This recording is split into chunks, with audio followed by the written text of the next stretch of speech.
Hi, I'm Scott Humphrey, CEO of the World Floor Covering Association. Thank you for joining me again this Friday as we look at leadership.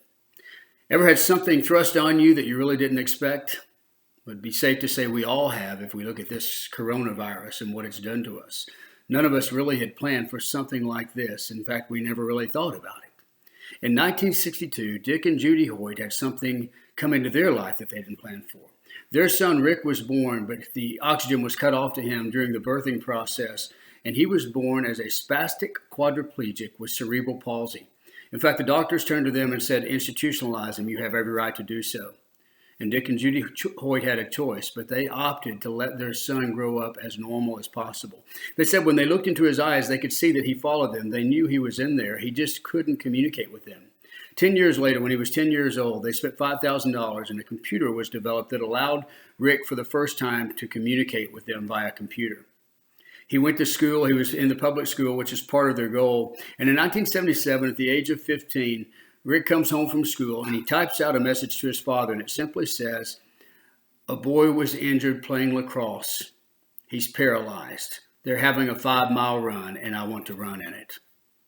You say, well, that's not possible. But to Dick, all things were possible. And so he loaded his son up, and they ran in that race 5 miles with him pushing his son in a wheelchair. And he came in next to last. Not last, but next to last. When he got home, Rick typed out a very simple message to his father, and it simply said this: "When we run, I don't feel like I'm handicapped."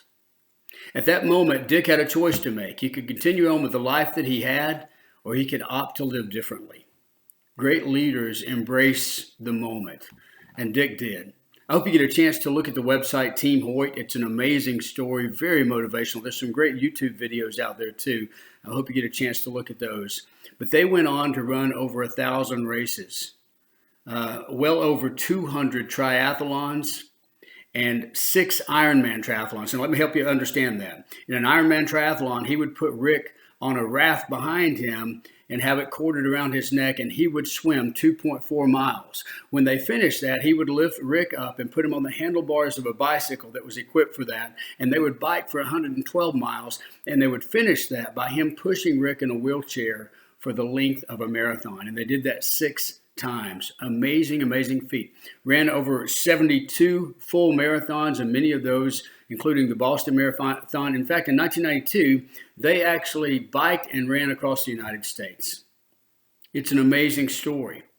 Leaders do amazing things, especially when faced with something they didn't expect. Here's the things that Dick did that I want you to remember. First, he committed to a new way of life. He reinvented himself, quite frankly. His health had to change. Everything about him had to change. He started that moment when he got the message from Rick that said, "When we run, I don't feel handicapped." He started now. Listen, look at what you need to be coming out of this crisis and start now. He remained focused. He had every opportunity. Listen, if he had quit while swimming with a raft on his back and the sun inside, nobody would have said you're a failure.